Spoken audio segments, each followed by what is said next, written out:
Okay, everybody, tonight we were in Manhattan. We are in Chelsea, Manhattan. We're going to be talking about the night that Chuck Zito, the Hell's Angel actor and martial artist, kicked the shit out of Jean-Claude Van Damme, the movie star and martial artist, inside a strip club. Alright, let's flip this around and get into it. Okay, we are going to Scores, Gentlemen's Club, and Steakhouse. Nice big wide turn for the truck. At 536 West 28th Street in Chelsea, Manhattan. Also, don't forget to follow me on Instagram at mooneydashcam. Also, please leave suggestions for future videos in the comments and hit the notification bell so you guys can see right away when I post a video. Alright, let's get into this. We'll get a little backstory on each of the guys, and then we'll get into the meat of the story. So, Chuck Zito got into the Hells Angels in 1979, the New York chapter. The fun part about the city is that the GPS has no idea where you are. So, you can't really get around. You kind of just have to know your way around. That was after establishing the New Rochelle Motorcycle Club in 1974, which later merged with the Bronx Chinglings in 1976. I actually did a story on the Chinglings. Chuck Zito is like a known badass amateur boxer, trained in 6 different martial arts. He was a bodyguard for celebrities. He even was actually a bodyguard one time for Jean-Claude Van Damme. Yeah, did I blow a light? Maybe. Go cry about it, please. And he was in the show Oz and the show Sons of Anarchy. So he was an actor as well. Now, he allegedly earned his membership into the Hells Angels by attempting to murder a guy who shot a Hells Angel. This is all allegedly. Now, Jean-Claude Van Damme, movie star and martial artist, like I mentioned. He trained in Shotokan karate and kickboxing. 67 fights in the ring. Wow, we're really stuck behind all the slow people today, aren't we? And he was from Brussels, Belgium. You guys know he has the famous accent. Over 55 movies and TV shows like Bloodsport, Kickboxer, Lionheart, Death Warrant, Hard Target, Nowhere to Run, Sudden Death. You get the point. He was in a lot of movies. Is this the turn right here I'm supposed to make, or did I pass it? Who knows? The GPS can't tell me. The GPS cannot tell me. This is it. Okay. Scores right there. Look at that. No one's parked. They knew I was making a video. They put a cone right out front for me. How nice of them. How nice of them. Look at that. Reserved for me. It says Mooney Dashcam on it if you get up close. Okay. I will be walking a little bit far away from the truck, so it's off. Let's say hi to it, of course. Don't forget that. Here's the block.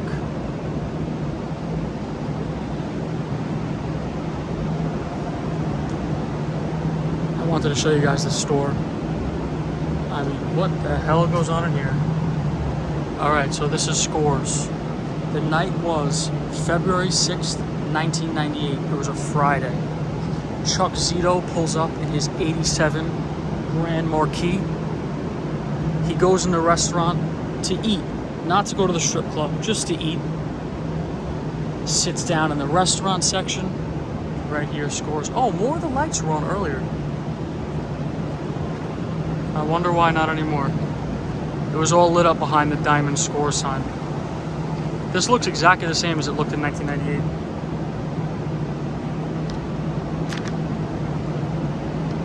He ordered a filet mignon. Now, Mickey Rourke, the actor and boxer, and Van Damme walked through with 4 other guys to go to the strip club. They're hanging out. They're at a table. Now, Chuck Zito, being friends with Mickey Rourke sends over a bouncer and tells the bouncer to tell Chuck to come over and say hi. They're at a table together. Let's walk up and down this block a little bit. And Chuck Zito says, yeah, of course, right after I eat, I'll come by, I'll swing by, and I'll hang out. Let's not get hit by a car. He's like, of course, I'll come hang out. So once he's done eating, he goes over to their table to say hi, and Jean-Claude Van Damme doesn't really give him the time of day. He says, whatever, he doesn't think too much about it, and he goes and talks with Mickey Rourke. Look at that. He goes and talks with Mickey Rourke, he's hanging out with him. Then later on, Van Damme goes over to the bathroom, and he ends up in the bathroom with a bouncer, Frankie, that Chuck Zito is pretty close with. Van Damme starts talking shit about Chuck Zito to this bouncer, Frankie. And Frankie comes back, being close with Chuck Zito, and tells him right away, hey, Van Damme said this, and this about you. He said something along the lines of, he's not from the heart, he doesn't have a heart, that kind of thing. Let's go up on the High Line. It might be closed at this hour, but the High Line is an old railroad track that became in operation in 1934 that is now a park that runs like the length of Manhattan. I might not be allowed up here right now. I mean, you can probably see scores from up here. You definitely can. Look at this cool building, by the way. Oh, there's scores, okay. One more level. Like I said, we might not be allowed.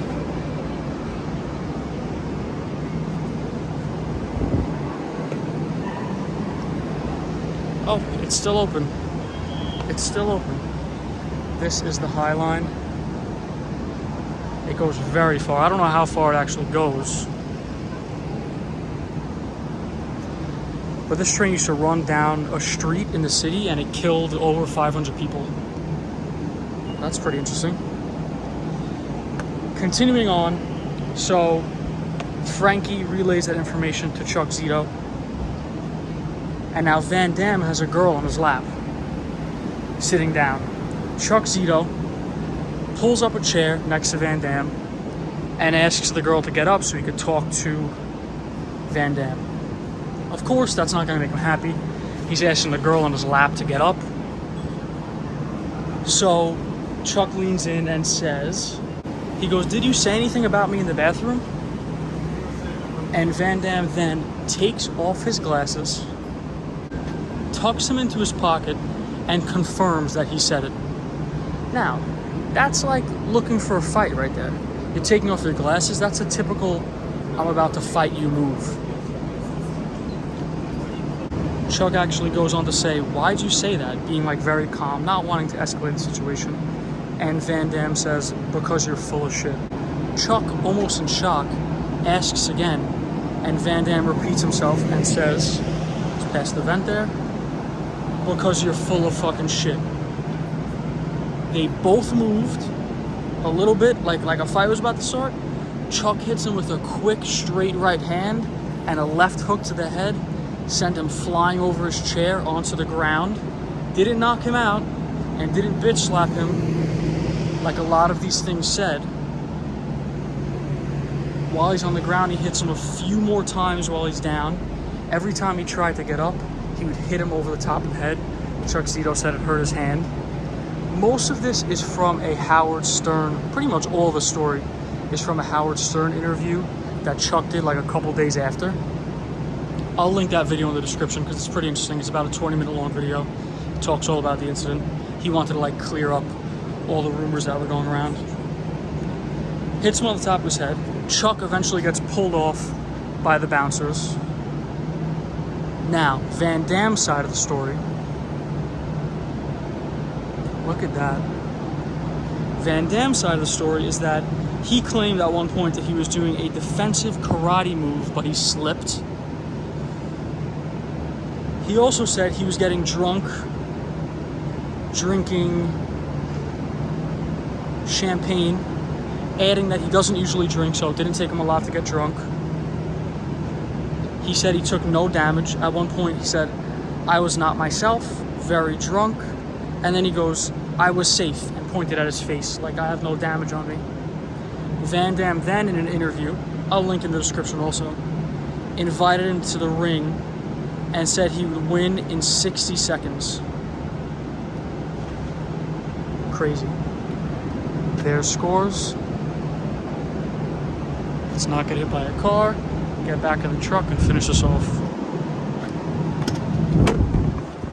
Pulling away from that, I just ran over that cone that I was talking about. I forgot it was there. But as you already know, this is not a normal video that I would do. I just figured it was interesting enough that a Hell's Angel like beats a shit out of a famous actor slash martial artist, like known to be a fighter. Chuck Zito is also known to be a tough guy and a fighter. But hope you enjoyed that little short one. I'm gonna get myself dinner somewhere since it's 10 o'clock and I haven't eaten dinner yet, and I'm in Manhattan, so something should be open. And that's about it. Hope to see you guys in the next one.